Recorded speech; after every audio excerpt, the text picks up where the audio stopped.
जय गुरु जी संगत जी गुरु जी के डिवाइन कॉल सत्संग प्लेटफॉर्म में आप सभी गुरु परिवार का हार्दिक स्वागत है। शुक्राना गुरु जी महाराज का कि उन्होंने ये सेवा मुझे दी कि मैं आप सभी गुरु परिवार के समीप आके गुरु जी के कल्याण महिमा अनुभव का वर्णन कर पा रही हूँ।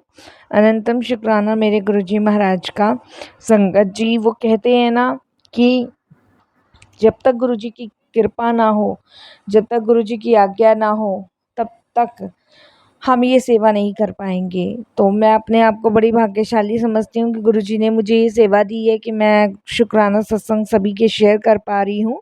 तो संगत जी आज का भी सत्संग बहुत प्यारा, बहुत ब्लेसिंगफुल है ममता आंटी का। तो प्लीज़ साथ संगत जी आप इस सत्संग को अंत तक सुनिएगा, ध्यान से सुनिएगा, पूरा सुनिएगा। और अगर आप भी अपने सत्संग अनुभव शेयर करना चाहते हैं तो हिंदी में साफ राइटिंग में आप अपना सत्संग लिख कर हमारी जीमेल आईडी पर सेंड कर सकते हैं। हमारी जीमेल आईडी का लिंक डिस्क्रिप्शन बॉक्स में है। और अगर सत्संग आपको पसंद आए तो आप इसको लाइक कीजिए, चैनल को सब्सक्राइब कीजिए, वीडियो को ज़्यादा से ज़्यादा संगत में शेयर कीजिएगा और बेल आइकन दबाना बिल्कुल भी नहीं भूलिएगा। जब भी कोई लेटेस्ट सत्संग आएगा उसका नोटिफिकेशन आपके पास आएगा। तो चलिए संगत जी चलते हैं गुरु जी महाराज के सत्संग की ओर। सत्संग शुरू करने से पहले करते हैं गुरु जी का मंत्र जाप। ओम नमः शिवाय, शिव जी सदा सहाय। ओम नमः शिवाय, गुरु जी सदा सहाय। जय गुरु जी। संगत जी सबसे पहले मैं गुरु जी के चरणों में कोटि कोटि नमन करती हूँ और शुक्राना करती हूँ गुरु जी महाराज का कि मौका उन्होंने मुझे दिया। संगत जी वैसे तो मेरी जर्नी गुरु जी के साथ 2015 से शुरू है, लेकिन अभी मैं अपना कुछ लेटेस्ट सत्संग सुना रही हूँ, कुछ टाइम पहले का ही। और इसे शेयर करने में कोई भी भूल चूक हो तो क्षमा करना। गुरु जी के मंत्र जाप से ही अपने सत्संग की शुरुआत करूँगी। ओम नमः शिवाय, शिव जी सदा सहाय। ओम नमः शिवाय, गुरु जी सदा सहाय। संगत जी अभी मेरे हस्बैंड के ऑफिस में ना कुछ प्रॉब्लम हो गई थी और जिसकी वजह से संगत जी की जॉब को खतरा था। तो मेरे हस्बैंड बहुत टेंशन में थे क्योंकि संगत जी अभी मेरे हस्बैंड का जो है रिटायरमेंट भी बाकी था और ये प्रॉब्लम एकदम से क्रिएट मेरे हस्बैंड के जीवन में हो गई। संगत जी समझ नहीं आ रहा था और मेरे हस्बैंड बहुत दिनों से टेंशन में थे। संगत जी जब भी वो घर आते थे ना तो थोड़ा-सा उनका बिहेव चेंज हो जाता था, झगड़ना, लड़ना। हालाँकि मैं कभी वो गुस्सा नहीं करते, ना झगड़ते हैं, ना ही परेशान रहते हैं, बहुत हँसमुख टाइप के हैं।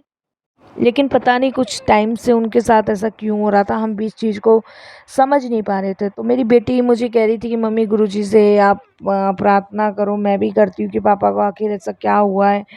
क्यों पापा ऐसा बर्ताव कर रहे हैं? रोज़ का ही हो गया पापा का झगड़ा करना, ना किसी से अच्छे से बात करते हैं, ना खाना खाते हैं, ना बोलते हैं, ना चालते हैं। तो मैं भी अपने हस्बैंड से काफ़ी बार पूछ चुकी थी लेकिन वो बताते ही नहीं थे और बस एक ही चीज़ कहते थे कि अभी मैं परेशान हूँ।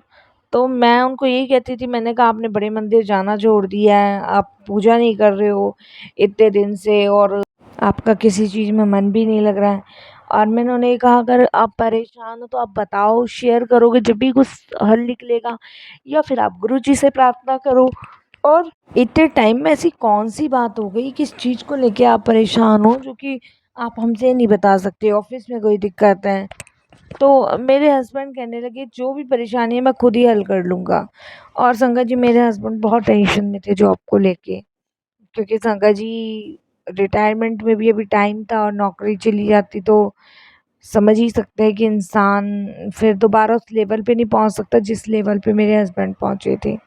संगत जी उसके बाद परेशान तो ये थे ही बहुत ज़्यादा। मैं गुरुजी से अरदास करने लगी, मैंने कहा गुरुजी क्या बात है, क्यों इतना परेशान है, मुझे रीज़न तो पता चले। संगत जी फिर मंडे वाला दिन था, मेरे हस्बैंड ऑफिस गए हुए थे और मंडे में हमारे यहाँ पे एक लेटर आया और लेटर आया, वो लेटर मेरी बेटी ने पढ़ा।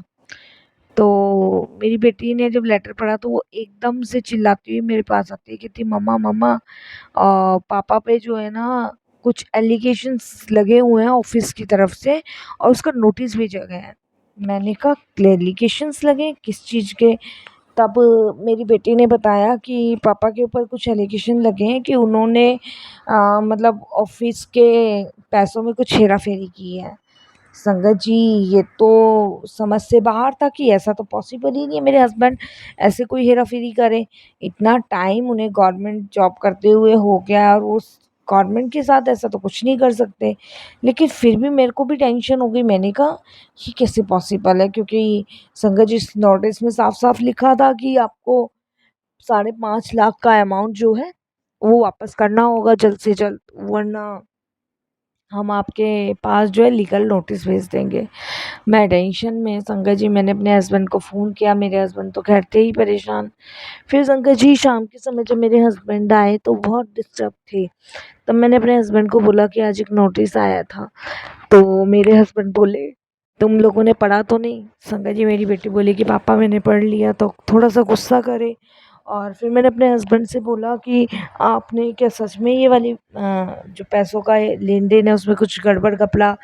तो मेरे हस्बैंड कहते हैं कि मैं कुछ दिन से जो परेशान था, इसी चीज़ को लेके परेशान था, क्योंकि जो 5.5-6 लाख रुपए मेरे को मिले हुए थे बैंक में जमा कराने के लिए, उसको मैंने मुकेश भाई को दे दिए और उन्होंने मुझे वादा किया था कि वो 3 दिन के अंदर मुझे दे देंगे, क्योंकि 3 दिन बाद ही मुझे बैंक में जमा कराने थे। और वो पैसे मैंने जो थे मतलब उनको दे दिए उनकी इमरजेंसी में। संगत जी, मैं तो सर पकड़ के रो बैठी, क्योंकि संगत जी, मुकेश तो इनके बड़े भाई थे और इन्होंने उन्हें पैसा कैसे दे दिया, वो भी ऑफिस का पैसा। संगत जी, मैं अब मुकेश भैया को फ़ोन करूँ, उनकी वाइफ को फ़ोन करूँ और मेरी बड़ी जेठानी कहे कि अभी तो पैसों का हमारे पास इंतज़ाम हुआ नहीं है और हमने तो पहले ही कह दिया था। मतलब संगत जी, उन्होंने एंड टाइम पे धोखा दिया। जो पैसे देने थे उन्हें टाइम पे नहीं दिए। संगत जी, और नो 3 दिन से कम ऊपर काफ़ी समय जा चुका था। अब संगत जी, मैं बस गुरुजी के दरबार में बैठ के रोई। मैंने कहा, गुरुजी, अब आप ही हो जो इनकी नौकरी बचा सकते हो और इनको बचा सकते हो गुरुजी। अब सब आपके ऊपर छोड़ा। देखिए संगत जी, कितनी बड़ी बात है, जिस ऑफ़िस के स्टाफ ने, जिस इनके ऑफ़िस के बॉस ने, जो मैन इंचार्ज थे, संगत जी, गुरुजी महाराज ने देखिए उनका ट्रांसफ़र ही करा दिया। अगर वो ट्रांसफ़र नहीं हुआ होता तो आज शायद मेरे हस्बैंड की जॉब नहीं बचती। संगत जी, आप बिलीव नहीं करोगे कि ये गुरुजी महाराज कैसे कर देते हैं, पता ही नहीं लगने देते। मैंने संगत जी पाठ करने शुरू करे, मैंने गुरुजी से प्रे करनी शुरू करी। मैंने कहा, गुरुजी, इनकी कोई गलती नहीं है, इन्होंने तो अपने भाई की परेशानी देख के वो पैसा इधर दिया कि टाइम पे दे देगा तो टाइम पे जो है ऑफिस का पैसा जमा हो जाएगा। लेकिन गुरुजी, गड़बड़ उन्होंने की है, इनकी तरफ से कोई गड़बड़ नहीं हुई है गुरुजी। बस इस बार आप बचाओ। संगत जी, बच्चे कहाँ जाएँगे? अपने पिता के पास ही जाएँगे और मैंने यही गुरुजी कहा, गुरुजी, हम कहाँ जाएँगे? आपके पास ही आएँगे, आप परमपिता परमेश्वर गुरुजी। सब कुछ अब आपको सौंपा हुआ है गुरुजी, अब बस सब इज़्ज़त सब आपके हाथ में है। संगत जी, मैंने अपने हस्बैंड को कहा कि आप बड़े मंदिर चलो। मैं अपने हस्बैंड को लेके बड़े मंदिर गई, वहाँ माथा टिकवा के आई। संगत जी, हमने अरदास करनी शुरू करी। हमें विश्वास था अपने गुरु पे कि वो कुछ ना कुछ रास्ता ज़रूर निकालेंगे और देखिए संगत जी, ऐसा रास्ता गुरुजी ने निकाला। जो बॉस मतलब कंप्लेंट जिसने करी हुई थी, जिसने मतलब अभी ऊपर हेड ऑफिस तक नहीं गया था, नीचे ही नीचे वो कार्रवाई कर रहा था, उसका ट्रांसफ़र ही हो गया बैंगलोर में। और संगत जी, उसकी जगह जो नया मेरे हस्बैंड का बॉस आया ना, उसने नए सिरे से फाइल दोबारा से शुरू कर दी। और संगत जी, जहाँ मेरे हस्बैंड को वो 3 दिन में पैसे चुकाने थे ना, और 3 से 10 दिन हो गए थे, वहाँ मेरे हस्बैंड को 1 महीने का टाइम मिला।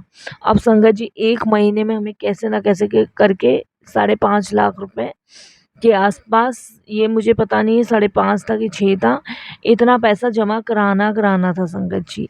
संगत जी, आप बिलीव नहीं करोगे, मैं जो जेठ जेठानी थे उनको बहुत कहा, लेकिन वो नहीं कर पा रहे थे टाइम पे। तब संगत जी देखिए, 8 दिन हो गए थे, 8 दिन हम बहुत परेशान थे, बहुत परेशान थे। 9वें दिन संगत जी, मेरे जेठ का फ़ोन आया कि पैसे हो गए हैं। संगत जी, जब मेरे हस्बैंड ने मुझे बताया कि ममता ऐसे-ऐसे भैया ने पैसे कर दिए हैं, संगत जी, मैंने अपने हस्बैंड को तुरंत बोला, गुरुजी का नाम लेके, जय गुरुजी बोल के, आप 10 तारीख की सुबह-सुबह पैसे जमा करा दो। मेरे हस्बैंड संगत जी सुबह 11 बजे के आसपास बैंक पहुंच गए। जब बैंक पहुंच गए तो संगत जी मेरे हस्बैंड बता रहे कि वहाँ पे सारा कुछ खाली, ऐसा लग रहा जैसे वहाँ कोई है ही नहीं और बैंक सिर्फ मेरे लिए ही खुला है। मेरे हस्बैंड ने 11 बजे पैसे जमा कराए और संगत जी 1 या सवा 1 बजे उन्हें रिपोर्ट करनी थी। वो रिपोर्ट उन्होंने अपने ऑफिस के इंचार्ज को करी और संगत जी इस तरीके से मेरे हस्बैंड की नौकरी बची। मतलब टाइम टू टाइम गुरुजी ने सेट करके कैसे ये जॉब बचाई तो गुरुजी जाने, हमें नहीं पता, क्योंकि करने कराने वाले वही हैं। नहीं तो संगत जी अगर शायद आज गुरुजी नहीं होते तो जॉब जा चुकी होती। मुझे विश्वास है अपने गुरुजी पे पूरा, क्योंकि संगत जी अगर इंचार्ज का ट्रांसफ़र ना हुआ होता तो वो फाइल वहीं से स्टार्ट रहती, क्योंकि जो नए बॉस आए थे उन्होंने नए सिरे से संगत जी फाइल स्टार्ट करवाई थी। इस वजह से मेरे हस्बैंड की जॉब बच गई। तो शुक्राना गुरुजी, बहुत बहुत शुक्राना कि आप इतनी परेशानियों में भी हम लोगों के साथ हो और इतनी परेशानियों से भी हमें बाहर निकाल रहे हो। अगर शायद संगत जी वो फाइल नहीं टाइम पे जमा होती ना और नहीं उनका ट्रांसफ़र होता तो आज शायद संगत जी हम पता नहीं कहाँ होते कहाँ नहीं, ये तो नहीं पता, लेकिन हाँ ये पता है संगत जी जब हम गुरु जी से जुड़ जाते हैं ना तो हमारे आधे से ज़्यादा कष्ट तो गुरु जी ही हर लेते हैं, हमारी संकट हर लेते हैं, हमारी विपदाएं हर लेते हैं, हमारी परेशानियों को दूर कर देते हैं। उन्हें पता होता है कि कब कैसे हमें ब्लेस करना है। संगत जी मुझे विश्वास था पर मेरे हस्बैंड का विश्वास थोड़ा सा गुरुजी के ऊपर से डगमगा गया था, क्योंकि वो टेंशन में थे। इसीलिए संगत जी कहते हैं कि जब भी आपके ऊपर दुख परेशानी मुसीबत आए आप डरे ना, अपने गुरु पे निडरता करके भरोसा रखिए, वो आपका कल्याण ज़रूर करेंगे। जय गुरु जी महाराज।